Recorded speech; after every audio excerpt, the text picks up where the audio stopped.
Galing-galing ng Pinoy. Ang galing-galing ng Pinoy. Kaya ko, kaya mo, ang bawat pagsubok. Bukod tangi ang kagaling.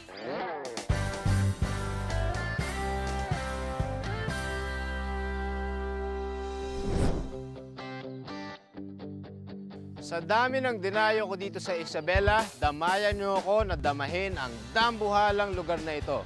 Ang first large multipurpose dam ng Southeast Asia, ang Magat Dam. Kung mapapansin ninyo, malaki na ang inunlad ng lalawigan ng Isabela ngayon. Ito ay dahil na rin sa malaking tulong na idinulot ng Magat Dam na itinayo 3 dekada na ang nakakaraan. Sir, so kailan po ba ginawa tong Magat Dam? The construction of the Magat Dam was started 1978 and was completed 1982. This was inaugurated by then President Marcos, October 1982.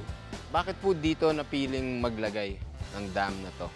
As per yung kasi mga feasibility study noon, nakita nila na yung mga bundok na wherein the most economical dam could be built.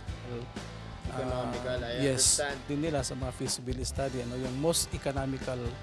Economical, I yes. understand. This is a multi-purpose dam. Yes, no? Ano ba yung mga multi-purpose dam. purpose ng dam na to? Yeah, number one, foremost use of the Magat Dam is for irrigation. Secondary is power generation. Third is for domestic water supply and recreation and fishery industry. Umabot daw sa 380 megawatts ng hydropower ang nakaangkat mula sa Magat Dam. Ito rin ang nagbibigay patubig sa 80,000 ektarya ng sakahan sa Isabela at ilang bahagi ng Cagayan at Quirino Province, kaya raw ang Region 2 ang pangunahing corn and rice producer sa bansa. Ang Magat Dam ay 4.1 kilometers ang haba at 114 meters ang taas. Ang pader na nakapaligid sa dam o embankment nito ay yari sa 1 million cubic meters na konkreto at binubuo ng 18 million cubic meters na lupa at bato o earth and rock fill materials. During the time that this was completed, it is one of the biggest dam in Southeast Asia. Yung dam natin is earth and rock fill. The only impervious core, yung nasa pinaka-core ng dam, is earth material. And yung sa mga outer shells, yun yung mga rock fill materials. Yung mga rock fill materials na yan, those are available within the vicinity. So sir, ano po ba yung benefits nitong dam para sa lalawigan ng Isabela? Prior to the construction of this dam, the farmers in Isabela are just waiting for the rainy season in order that they could till their land para sa ganun umani rin sila. And at that time, because they are only depending on the rainfall, nasa 30 kabans lang ang inaani ng bawat hektarya. But as of now, nag-yield na ng 130 kabans. Ah, wow. Yun ang malaking tulong talaga.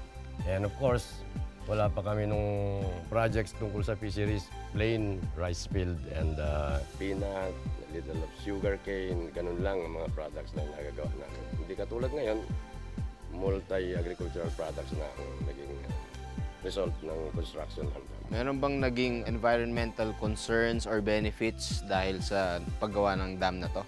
Pagdating sa environmental concern ng munisipyo, malaki ang benefits na nakuha namin dito.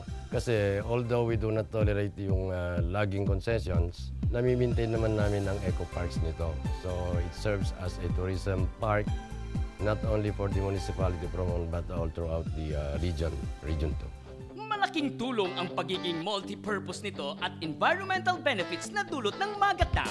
Kaya sinisiguro din nila ang tamang pangangalaga at maintenance ng pasilidad. We consider also yung Magat Dam as still within the high standards as per yung behavior niya sa mga earthquakes, mga floods, mga environmental factors na affecting vicinity of the dam. Karamihan daw sa mga dam ay nagbabara dahil sa mga buhangin at iba pang material na dala ng umaagos na tubig o iyong tinatawag na siltation.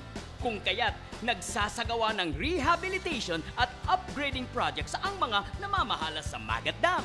Kasi di ba yung dam kung silted na siya, wala na siyang gamit kung silted na yan.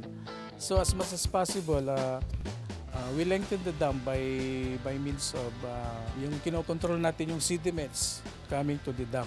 So masasabi niyo po na may time na magiging obsolete tong Magat Dam? Mga gaano po katagal?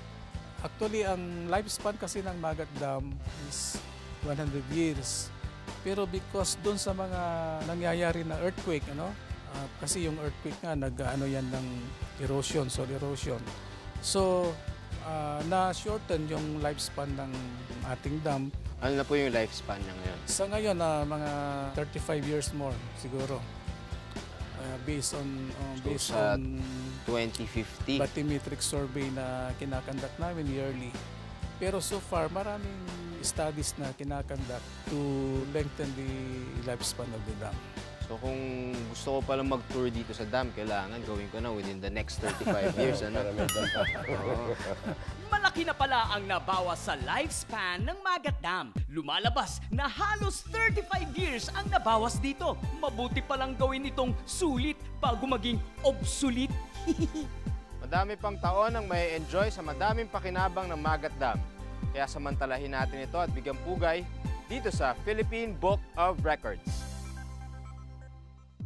Ang Puerto Princesa Subterranean River ang longest navigable underground river sa Pilipinas.